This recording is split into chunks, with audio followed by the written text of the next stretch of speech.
Chapter 9 Dr. Lanyon's Narrative. On the 9th of January, now 4 days ago, I received by the evening delivery a registered envelope addressed in the hand of my colleague and old school companion, Henry Jekyll. I was a good deal surprised by this, for we were by no means in the habit of correspondence. I had seen the man, dined with him, indeed, the very night before, and I could imagine nothing in our intercourse that should justify formality of registration. The contents increased my wonder, for this is how the letter ran. 10th of December. Dear Lanyon, you are one of my oldest friends, and although we may have differed at times on scientific questions, I cannot remember, at least on my side, any break in our affection. There was never a day when, if you had said to me, Jekyll, my life, my honor, my reason, they all depend on you, I would not have sacrificed my fortune or my left hand to help you. Lanyon, my life, my honor, my reason are all at your mercy. If you fail me tonight, I am lost. You might suppose, after this preface, that I am going to ask you for something dishonorable to grant. Judge for yourself. I want you to postpone all other engagements for tonight. Even if you were summoned to the bedside of an emperor, to take a cab, unless your carriage should be actually at the door, and, with this letter in your hand for consultation, to drive straight to my house. Poole, my butler, has his orders. You will find him waiting your arrival with a locksmith. The door of my cabinet is then to be forced. You are to go in alone. To open the glazed press, letter E, on the left hand, breaking the lock if it be shut, and to draw out with all its contents as they stand, the fourth drawer from the top, or, which is the same thing, the third from the bottom. In my extreme distress of mind, I have a morbid fear of misdirecting you, but even if I am in error, you may know the right drawer by its contents, some powders, a vial, and a paper book. This drawer I beg of you to carry back with you to Cavendish Square, exactly as it stands. That is the first part of the service. Now for the second. You should be back if you set out at once on the receipt of this, long before midnight, but I will leave you that amount of margin. Not only in fear of one of the obstacles that can neither be prevented nor foreseen, but because an hour when your servants are in bed is to be preferred for what will then remain to do. At midnight, then, I have to ask you to be alone in your consulting room, to admit with your own hand into the house a man who will present himself in my name, and to place in his hands the drawer that you will have brought with you from my cabinet. Then you will have played your part and earned my gratitude completely.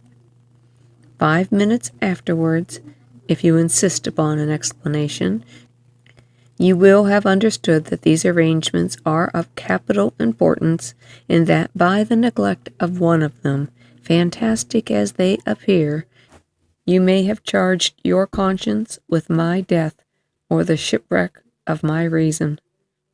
Confident as I am that you will not trifle with this appeal, my heart sinks and my hand trembles at the bare thought of such a possibility. Think of me at this hour, in a strange place, laboring under a blackness of distress that no fancy can exaggerate, and yet well aware that, if you will but punctually serve me, my troubles will roll away like a story that is told. Serve me, my dear Lanyon, and save your friend, H.J. P.S. I had already sealed this up when a fresh terror struck my soul. It is possible that the post office may fail me, and this letter may not come into your hands until tomorrow morning. In that case, dear Lanyon, do my errand when it shall be most convenient for you in the course of the day, and once more expect my messenger at midnight. It may then already be too late, and if the night passes without event, you will know that you have seen the last of Henry Jekyll. Upon the reading of this letter, I was sure that my colleague was insane, but till that was proved beyond the possibility of doubt, I felt bound to do as he requested. The less I understood of this, the less I was in a position to judge of its importance, and an appeal so worded could not be set aside without a grave responsibility.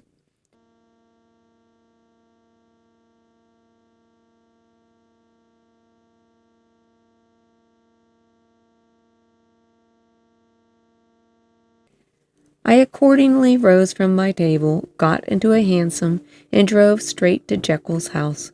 The butler was awaiting my arrival. He had received by the same post as mine a registered letter of instruction, and had sent at once for a locksmith and a carpenter. The tradesmen came while we were yet speaking, and we moved in a body to old Dr. Denman's surgical theatre, from which, as you are doubtless aware, Jekyll's private cabinet is most conveniently centered. The door was very strong, the lock excellent. The carpenter avowed he would have great trouble, and have to do much damage if force were to be used, and the locksmith was near despair. But this last was a handy fellow, and after 2 hours' work the door stood open. The press marked E was unlocked, and I took out the drawer, had it filled up with straw, and tied it in a sheet, and returned with it to Cavendish Square. Here I proceeded to examine its contents. The powders were neatly enough made up, but not with the nicety of the dispensing chemist, so it was plain that they were of Jekyll's private manufacture, and when I opened one of the wrappers, I found what seemed to me a simple crystalline salt of a white color. The vial to which I next turned my attention might have been about half full of a blood-red liquor, which was highly pungent to the sense of smell, and seemed to me to contain phosphorus and some volatile ether. At the other ingredients I could make no guess. The book was an ordinary version book, and contained little but a series of dates. These covered a period of many years, but I observed that the entries ceased nearly a year ago, and quite abruptly. Here and there a brief remark was appended to a date, usually no more than a single word, double occurring perhaps 6 times in a total of several hundred entries, and once very early in the list, and followed by several marks of exclamations, total failure. All this, though it whetted my curiosity, told me little that was definite. Here were a vial of some tincture, a paper of some salt, and the record of a series of experiments that had led, like too many of Jekyll's investigations, to no end of practical usefulness. How could the presence of these articles in my house affect either the honor, the sanity, or the life of my flighty colleague? If his messenger could go to one place, why could he not go to another? And even granting some impediment, why was the gentleman to be received by me in secret? The more I reflected, the more convinced I grew that I was dealing with a case of cerebral disease, and though I dismissed my servants to bed, I loaded an old revolver, that I might be found in some posture of self-defense. 12 o'clock had scarce rung out over London ere the knocker sounded very gently on the door. I went myself at the summons, and found a small man crouching against the pillars of the portico. "Are you come from Dr. Jekyll?" I asked. He told me yes by a constrained gesture, and when I had bidden him enter, He did not obey me without a searching backward glance into the darkness of the square. There was a policeman not far off, advancing with his bull's eye open, and at the sight I thought my visitor started and made greater haste. These particulars struck me, I confess, quite disagreeably, and as I followed him into the bright light of the consulting room, I kept my hand ready on my weapon. Here at last I had a chance of clearly seeing him. I had never set eyes on him before, so much was certain. He was small, as I have said. I was struck besides with the shocking expression of his face, with his remarkable combination of great muscular activity and great apparent debility of constitution, and last but not least, with the odd subjective disturbance caused by his neighborhood, bore some resemblance to incipient rigor, and was accompanied by a marked sinking of the pulse. At the time, I set it down to some idiosyncratic personal distaste, and merely wondered at the acuteness of the symptoms. But I have since had reason to believe the cause to lie much deeper in the nature of man, and to turn on some nobler hinge than the principle of hatred. The person who had thus, from the first moment of his entrance, struck in me what I can only describe as a disgustful curiosity, was dressed in a fashion that would have made an ordinary person laughable. His clothes, that is to say, although they were of rich and sober fabric, were enormously too large for him in every measurement. The trousers hanging on his legs and rolled up to keep them from the ground, the waist of the coat below his haunches, the collar sprawling wide upon his shoulders. Strange to relate, this ludicrous outfit was far from moving me to laughter, rather as there was something abnormal and misbegotten in the very essence of the creature that now faced me, something seizing, surprising, and revolting. This fresh disparity seemed but to fit in and to reinforce it, so that to my interest in the man's nature and character there was added a curiosity as to his origin, his life, his fortune, and status in the world. These observations, though they have taken so great a space to be set down, were yet the work of a few seconds. My visitor was indeed on fire with somber excitement. "Have you got it?" he cried. "Have you got it?" And so lively was his impatience that he even laid his hand upon my arm and sought to shake me. I put him back, conscious at his touch of a certain icy pang along my blood. "Come, sir," said I, "you forget I have not yet had the pleasure of your acquaintance. Be seated, if you please." And I showed him an example, and sat down myself in my customary seat, and with as fair an imitation of my ordinary manner to a patient as the lateness of the hour, the nature of my preoccupations, and the horror I had of my visitor would suffer me to muster. "I beg your pardon, Dr. Lanyon," he replied quite civilly. "What you say is very well founded, and my impatience has shown its heels to my politeness. I come here at the instance of your colleague, Dr. Henry Jekyll, on a piece of business of some moment, and I understood—" He paused and put his hand to his throat, and I could see, in spite of his collected manner, that he was wrestling against the approaches of hysteria.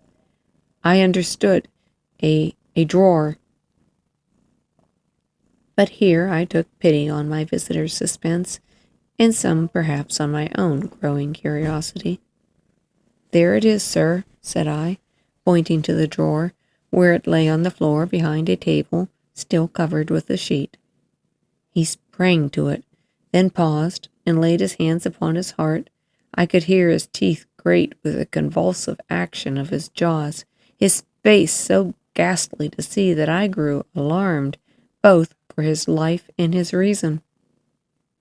"Compose yourself," said I. He turned a dreadful smile to me, and as if with the decision of despair, plucked away the sheet. At the sight of the contents, he uttered one loud sob of such immense relief that I sat petrified. In the next moment, in a voice that was already fairly well under control, "Have you a graduated glass?" he asked. I rose from my place with something of an effort and gave him what he asked. He thanked me with a smiling nod, measured out a few minims of the red tincture, and added one of the powders. The mixture, which was at first of a reddish hue, began, in proportion as the crystals melted, to brighten in color, to effervesce audibly, and to throw off small fumes of vapor. Suddenly, and at the same moment, the ebullition ceased, and the compound changed to a dark purple, which faded again more slowly to a watery green.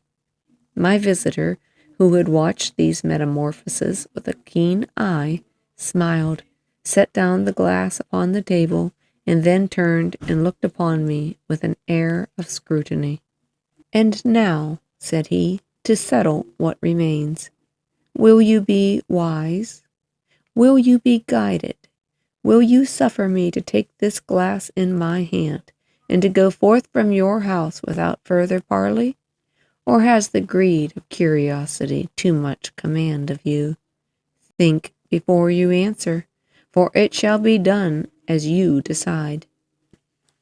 As you decide, you shall be left as you were before, neither richer nor wiser, unless the sense of service rendered to a man in mortal distress may be counted as a kind of riches of the soul. Or if you shall so prefer to choose, a new province of knowledge and new avenues to fame and power shall be laid open to you here in this room upon the instant, and your sight shall be blasted by a prodigy to stagger the unbelief of Satan."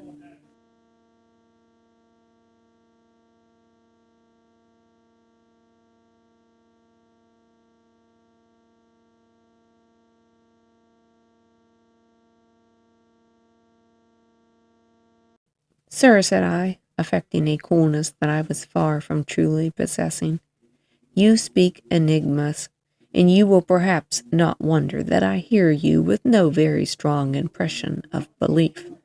But I have gone too far in the way of inexplicable services to pause before I see the end." "It is well," said my visitor. "Lanyon, you remember your vows. What follows is under the vows of our profession. And now, you who have so long been bound to the most narrow and material views, you who have denied the virtue of transcendental medicine, you who have derided your superiors, behold." He put the glass to his lips and drank at one gulp. A cry followed. He reeled, staggered, clutched at the table and held on, staring with infected eyes, gasping with open mouth. And as I looked, there came, I thought, a change. He seemed to swell. His face became suddenly black, and the features seemed to melt and alter. In the next moment, I had sprung to my feet and leaped back against my wall, my arm raised to shield me from that prodigy, my mind submerged in terror. "Oh God!" I screamed, and "Oh God!" again and again, for there, before my eyes, pale and shaken, half fainting, groping before him with his hands, like a man restored from death, there stood Henry Jekyll. What he told me in the next hour, I cannot bring my mind to set on paper. I saw what I saw. I heard what I heard, and my soul sickened at it. And yet, now, when the sight has faded from my eyes, I ask myself if I believe it, and I cannot answer. My life is shaken to its roots. Sleep has left me. The deadliest terror sits by me at all hours of the day and night. I feel that my days are numbered, and that I must die, yet I shall die incredulous. As for the moral turpitude that man unveiled to me, even with tears of penitence, I cannot even in my memory dwell on without a start of horror. I will say but one thing, Utterson, and that, if you can bring your mind to credit it, will be more than enough. The creature who crept into my house that night was, on Jekyll's own confession, known by the name of Hyde, and hunted for in every corner of the land as the murderer of Carew. Signed, Hasty Lanyon.